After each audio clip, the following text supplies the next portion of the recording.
Hello, this is Paul Nelson with Western Sport Floors, Wyoming Wood Floors, coming to you today from Clinton, Montana. It's a beautiful afternoon in May, and we're enjoying a video on the deck. I had the opportunity recently, I had a young man contact me that I'd never met before. His name is Tyler Looney. Tyler was traveling actually to Spokane, Washington, was coming through Missoula, Clinton on Interstate 90, and I invited him to stop by. We had coffee and we had a little breakfast, and we talked a whole bunch of hardwood floors. And Tyler gave me the idea to put together a little outline of what it takes, in my opinion, to build a hardwood floor company. And there's probably crossover here to other businesses as well. My expertise, what I've done is build a hardwood floor company that then morphed into a gymnasium floor company.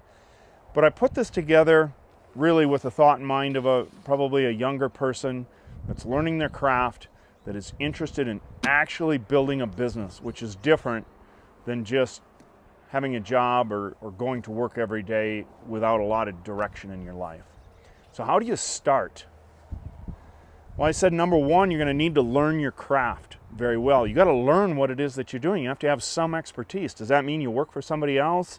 Does it mean you rent a sander from Home Depot and go sand somebody's floor on the weekend? However you go about it, you have got to learn your craft very well. Then you're going to need to learn to sell your services. Number two is learn how to sell your services.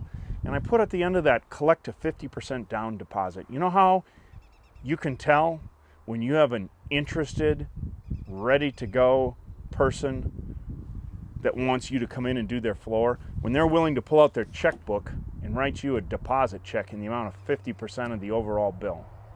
That's how you know you got a good prospect. When that prospect does that, then have the integrity to put them on the calendar and then live by the date that you gave that prospect. I said number three, be committed to earning a living through your own business. And that means be committed to buy your own insurance, take care of your own retirement. That's what it means to be committed to be a business person. Number four, I said get some equipment to practice your craft. Consider this, attorneys, doctors, they call their businesses practices. I think it's fair for a wood floor guy to call his business a practice as well. We don't all know what we're doing up front, and there is none of us that are in business that don't have a few floors in our past that maybe we're a little bit ashamed of. But you know what? You go ahead, you move ahead, you go forward. You hope you can make that customer as happy as possible, and you continue to practice your craft and learn some skills. The fifth thing I put down, my one concession to the age and the miles, is occasionally I need some cheaters. The fifth thing I put down is get a company email account. Gmail or similar, these things are free, they don't cost anything, but to be in business, you have to have an ability for your customers to get a hold of you. So a Gmail account with the name of your company, abchardwoods@gmail.com. And then we're going to need a company checking account and a company savings account. It's important. When you get done with a customer, it's time to collect. Have them writing the check out to a business account, not just your own personal name. You're in business now, and you're going to be wanting to promote that business and brand that business name, not necessarily your personal name. And it could be your personal name. It could be Brian Smith, Hardwood Floors, if that's what you want. But have them writing a check out to a business name. Purchase a liability insurance policy.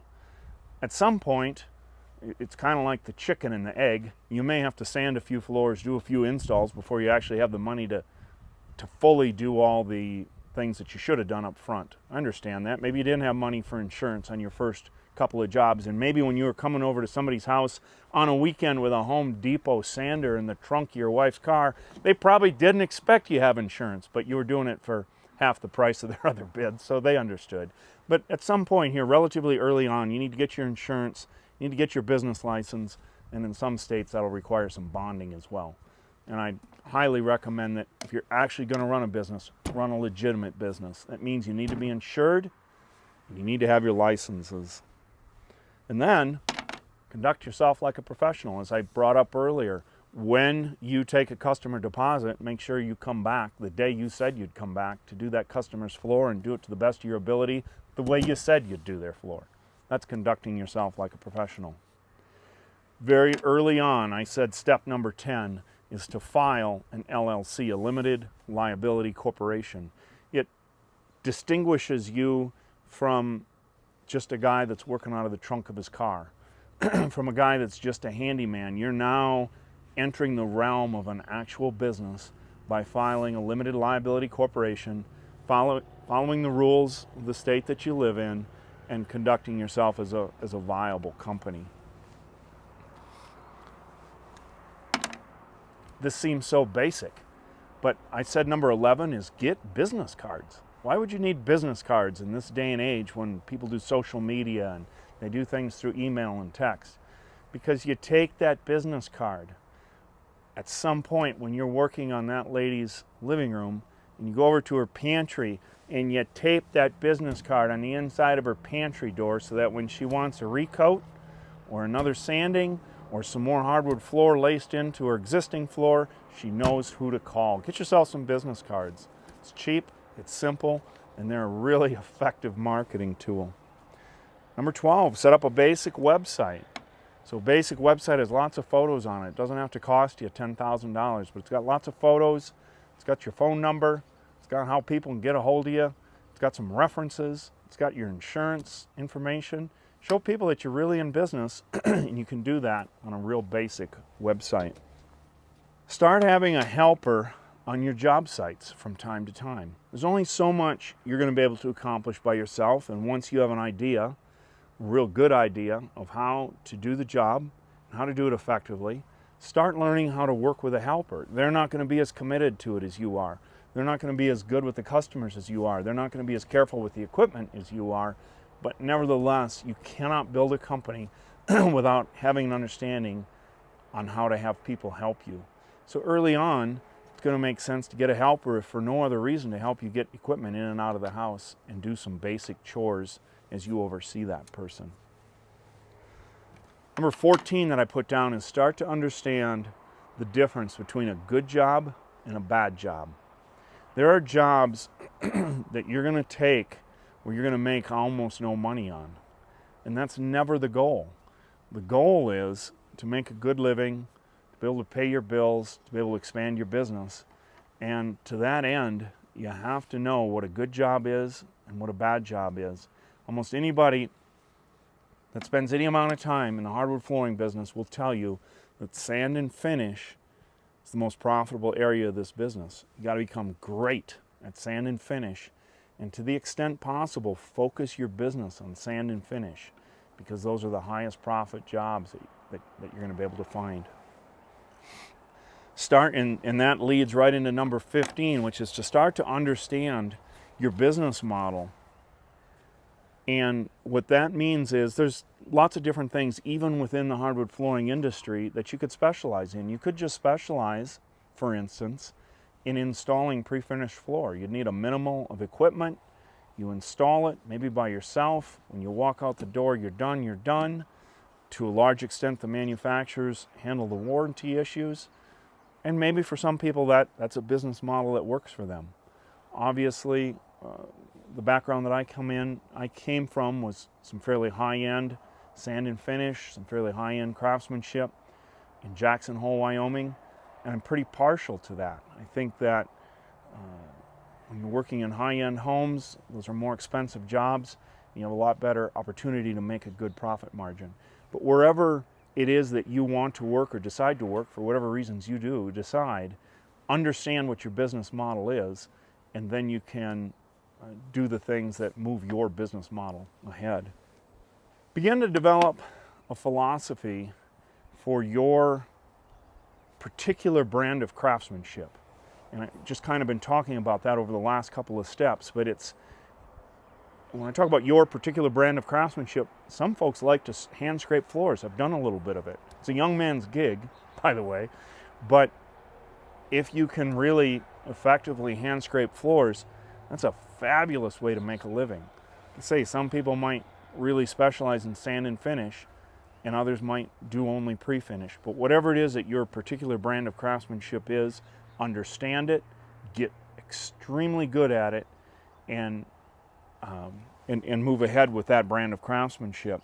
Understand your customer demographic. This is fabulous. Talk about customer demographic. If you are a custom hardwood floor guy or gal doing unfinished, site finished hardwood floors, those are expensive floors. In fact, those are some of the most expensive floors you can put in. Your customer demographic are going to have to be the nicer homes in any given neighborhood. Those are the folks that can afford the workmanship that you're doing. Being poor isn't a protected class. It's a simple business decision to primarily work with the people that can afford your particular brand of craftsmanship. Again, if you were just doing a pre-finished nail-in product or a snap-together laminate, you would have a completely different customer demographic than if you were doing high-end, site-finished custom hardwood floors. Know your demographic, know the neighborhoods that you expect to work in. And then once you understand those things, you can start to focus on selling the jobs that are profitable and fit into the customer demographic that you're trying to target. 19, get better at using a helper and helping the helper to replicate your particular brand of craftsmanship.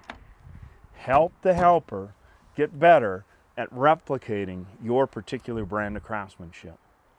The final step in this piece is save up $10,000.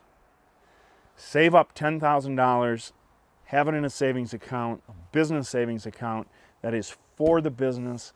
It's for emergencies and shortfalls that you might have within the business. This is a critical component getting your finances right. Step number 21 is to begin to pay yourself as an employee. When you start to pay yourself as an employee, you're starting to put your head above the crowd, because most people never get to this step. Start to pay yourself as an employee. Okay? It means you got to pay the Medicare, the Medicaid, the Social Security, all that stuff, unemployment, and it's expensive. If you were going to pay yourself $20 an hour, all of a sudden it's costing you $30 an hour to pay yourself $20 an hour. But there's an important reason for doing it. Pay yourself as an employee as soon as you possibly can. But I would recommend you have $10,000 in the bank. And step number 22 is going to explain why. You're going to hire a bookkeeper at this point to manage your payroll and your day-to-day company expenses. Do not miss a withholdings payment to your state revenue department or to the IRS ever, under any circumstances. Probably the fastest way to get yourself a ticket to jail, other than drinking and driving, is to miss these withholding payments to the state revenue department or the IRS. They will come and get you, and they will throw you in jail. You've withheld money from your paycheck or from an employee's paycheck, and then you don't send it to the government. They get most unhappy about that. At this point, I would start to register my company vehicles through the LLC. I would have company vehicles insured through the LLC. Step number 25, have the liability insurance policy through the LLC. I would start transferring ownership of my equipment to the limited liability corporation. So I'm taking these things out of my own personal name and I'm putting them into the name of this corporation, that I'm building a brand, I'm building a business, I'm building this corporation. It now has assets, it has insurance. This is a legitimate company at this point. Step number 27 is hire a tax accountant, but this is somebody other than the bookkeeper. Your tax accountant is somebody other than your bookkeeper. Now, 28 is a great one. Most folks, myself included, when you start, you work out of your own home. Okay? By work out of your own home, I mean maybe you have the garage, maybe you have a shed, you've got vehicles parked in the driveway, trailers. Maybe you've got an employee or two coming to the house. You're working out of your home. You're running this business out of the home. Very normal.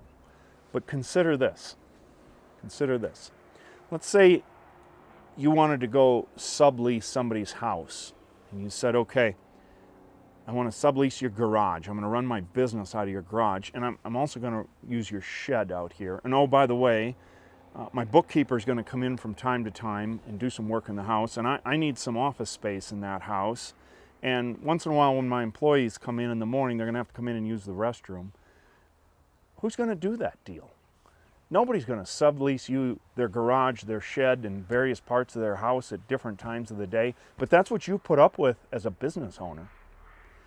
Now you go to your tax accountant and you say, look, I got my house and I'm using the garage and I'm this and I'm that. And the tax accountant is going to say, well, you know, that one bedroom that you're using, we'll give you like a 29-cent deduction.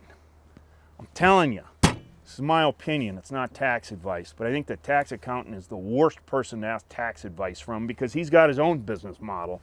And his business model is to shove as many tax returns through as he possibly can and never have a client called up for a tax audit.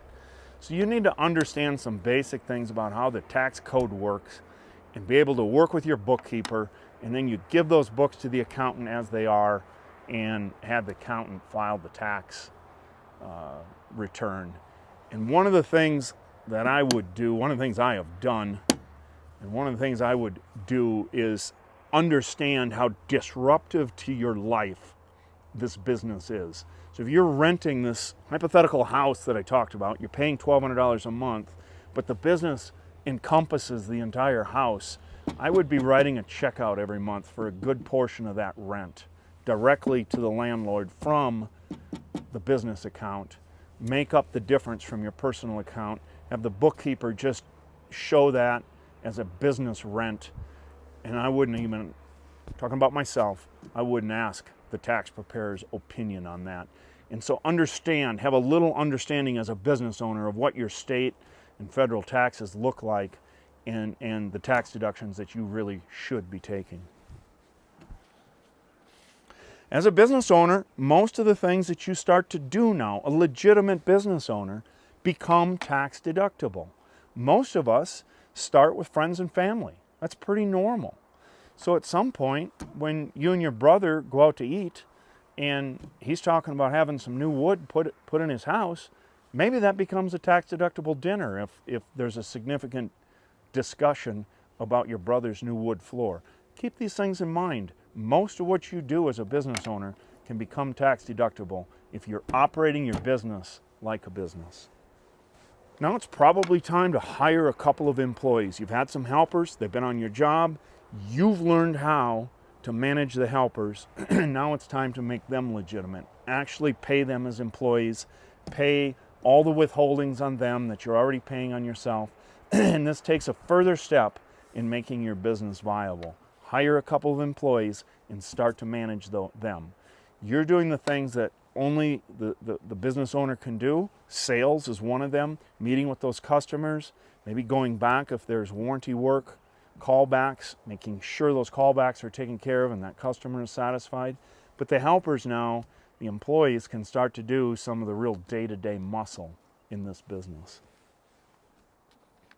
Make sure that your employees understand and follow your philosophy of craftsmanship.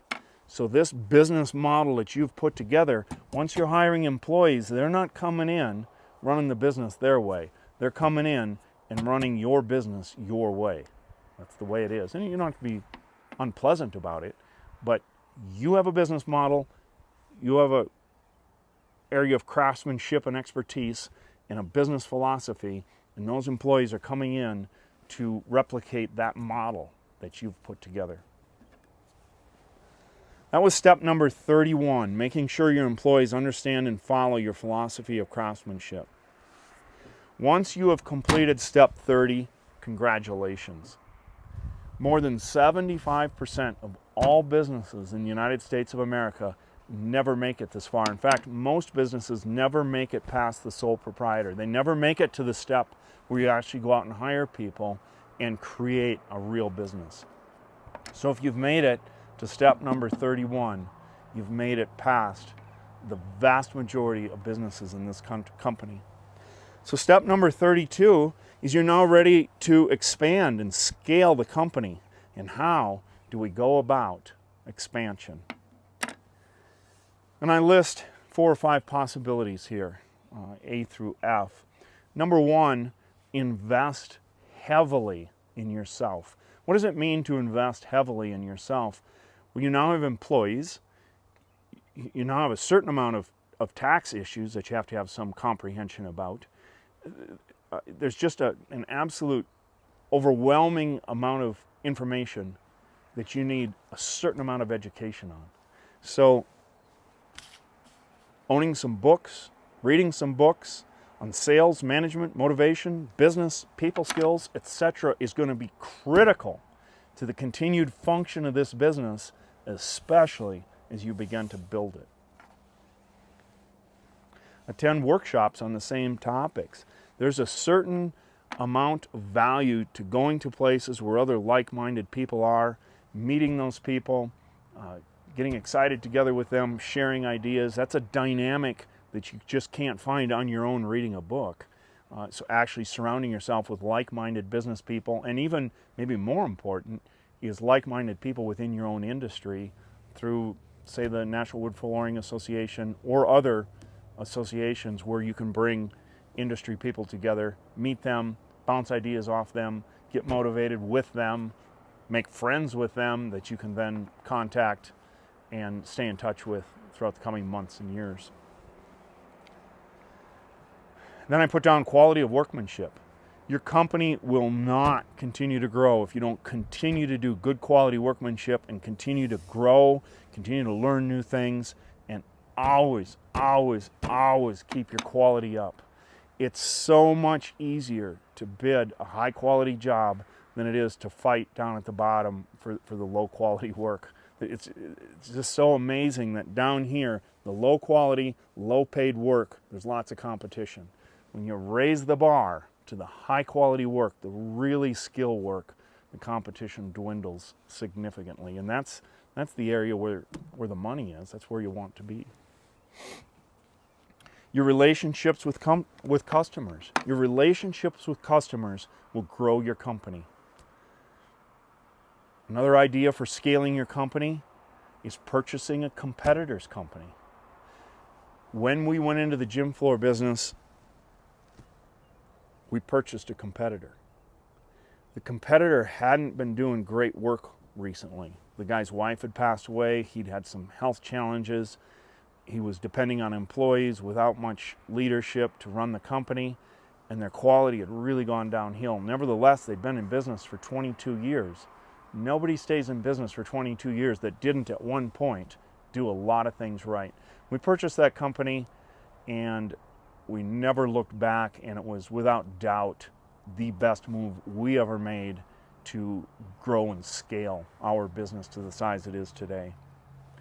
And then finally I said, use your imagination. I'm sure there's things I haven't even thought of, didn't even consider, completely left out of here that I should have put in here.